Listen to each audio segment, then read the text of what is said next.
I let my friend freeze in a park's bench when I was 13. I never, ever talked about this, but I just can't take it anymore. I was 13 years old and was going through this unruly teen phase, you know? Me and 2 of my friends decided to get some alcohol and get wasted after school. It's pretty easy to get booze as an underage person where I come from. So, when we left class, we went straight to the market and bought 2 bottles of a really strong drink called Askov. We went to a park and at about 5 PM we started drinking. We had that rush of doing something illegal, and after an hour or 2, we all were already really drunk. About 8 PM, one of my friends passed out. He was the one who drank the most. It was his first experience with alcohol, and when he got unconscious, me and my other friend started to get worried. We put him laying down on a bench, tried to give him water and did everything we could to wake him up, but he kept sleeping. A couple of hours passed, and it was getting pretty late, so I made the worst decision of my life. I suggested to leave him there overnight, so his mum wouldn't find out we got alcohol. I unlocked his phone and texted her, "Mum, I'm sleeping at S today." Then we made him as comfortable as possible, and left. I thought he would just wake up in the middle of the night and go home. I was so scared of my mum finding out. In the next day, he didn't answer any of my texts and didn't show up to school. A teacher close to his mother walked in our classroom and said he was in the hospital, in an extremely serious situation. He experienced alcohol poisoning and hypothermia. His brain was damaged by his super low body temperature. He stayed about 12 hours in the hospital before he died. No one ever found out. Me and my friend were there with him that day, and we swore to take that to our graves. I told my mum I didn't want to go to his funeral because I couldn't take it, but it was actually because of the guilt. I never saw his mother again, and the people at my school don't talk about this anymore. Sometimes I wonder what life would he have had if I didn't leave him to freeze to death on that bench. I plagiarized my entire dissertation and I got caught. It just felt too big, too nebulous. I had no idea where to start. I kept putting it off and putting it off again, with no idea of what to do. I could have asked for help, but I didn't. How pathetic, I thought. Every other student can manage to write one, but you need help. Just freaking put your head down and do it. But I didn't. With 24 hours to go, I had nothing. So I found a dissertation on Google, and I went through and changed it enough that I thought I could get away with it. I didn't. I have a hearing in a few days, and I can't see any likely outcome other than being kicked out with no degree. I haven't told anybody, besides a nice woman on the phone from Samaritans, because I didn't know who else to call. She didn't seem to know what to say though, and I can't blame her. What is there to say? You freaking idiot. How did you not ask anyone for help at any stage? Why are you the only person who can't freaking write their own dissertation? I'm so ashamed. So ashamed. I can't tell my friends. Students have fun at university, but I feel as though there is an unspoken contract that everyone can do so, because they are all working hard. I have broken my contract, and I cannot admit it. This shame pales in comparison to the shame I feel regarding my parents. I am dreading telling them more than anything. They have been nothing but supportive my entire life. They are wonderful people. They have given me so much help, sacrificed so much for me to get a good education, and I have spat in their faces. I am ashamed to be their son. I stole my friend's folder in 3rd grade, and looking back I deserved to get sent to a mental hospital for what I did. A little backstory to showcase little me. My parents divorced in 2nd grade and something snapped inside of me. Every minor inconvenience in my life became worthy of a tantrum. Screaming at my parents, telling them I hate them. Threatening to jump out of windows. Once the cops even came to my house because I screamed so often my neighbors thought I was being abused. One day in 3rd grade, I don't remember why, I snuck under my desk and into the backpack of the girl sitting across from me. I took her folder and put it in my bag. It was towards the end of class and she told our teacher, who asked me to return it. I went into a rage screaming that I didn't steal it, and how dare she accuse me. I gripped my desk and a security guard and my vice principal carried me out of my class as I kicked and screamed.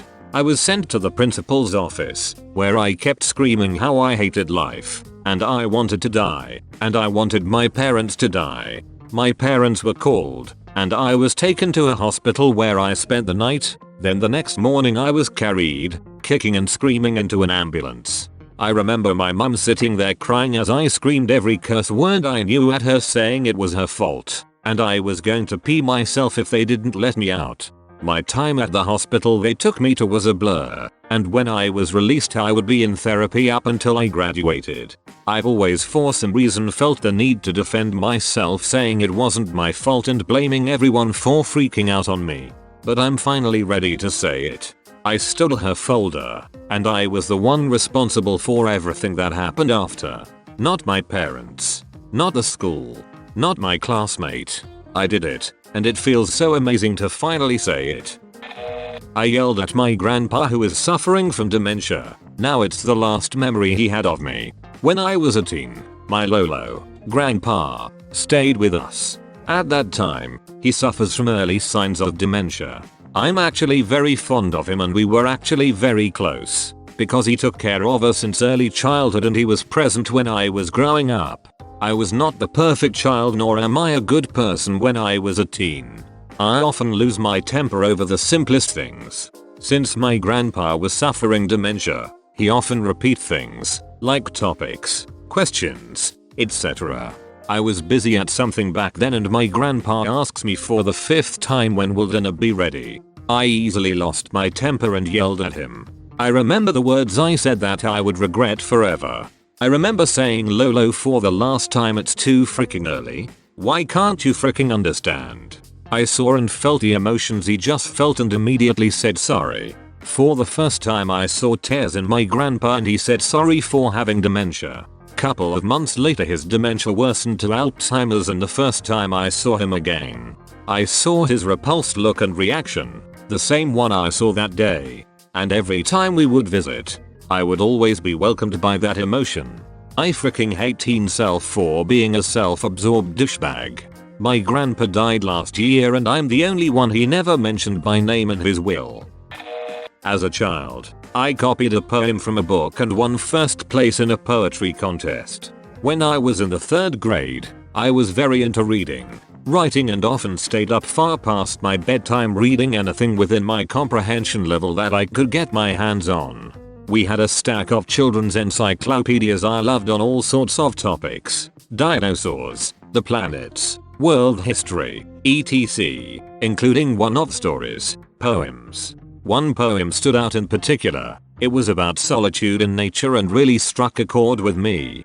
Because I loved the poem so much, I copied it down into a journal I had of my own writing and passages, poems I found inspiration in.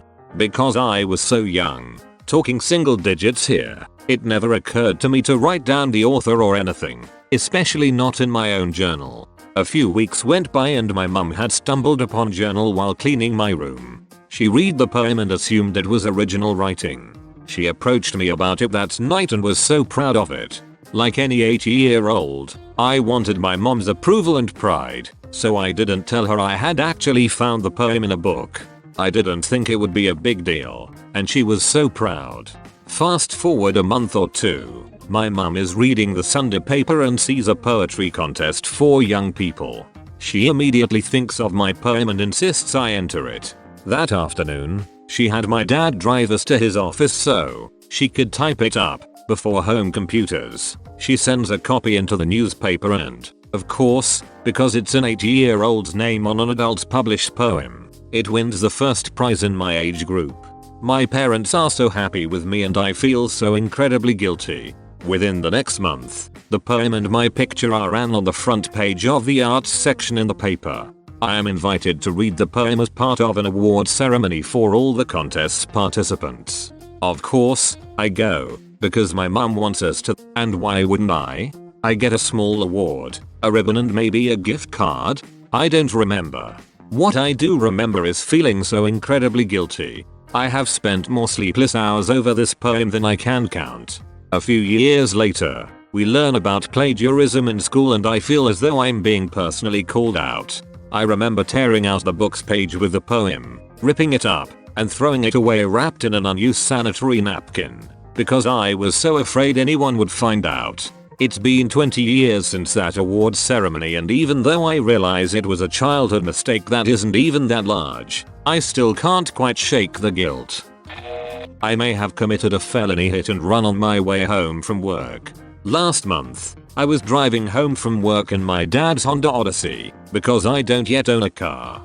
Since it was nighttime, visibility was rather poor. I wanted to hit the bathroom so I parked in a mostly empty parking lot to hit a supermarket. After I finished my business, I got back into my car and reversed out of my parking spot. The accelerator pedal of the car I was driving has the habit of jumping and I had the bad luck of wrong timing for the jump.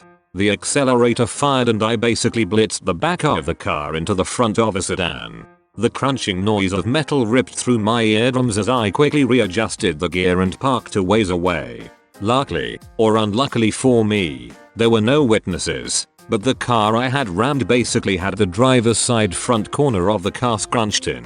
After surveying the damage I just did, I drove home. I haven't told anyone this, especially not my parents.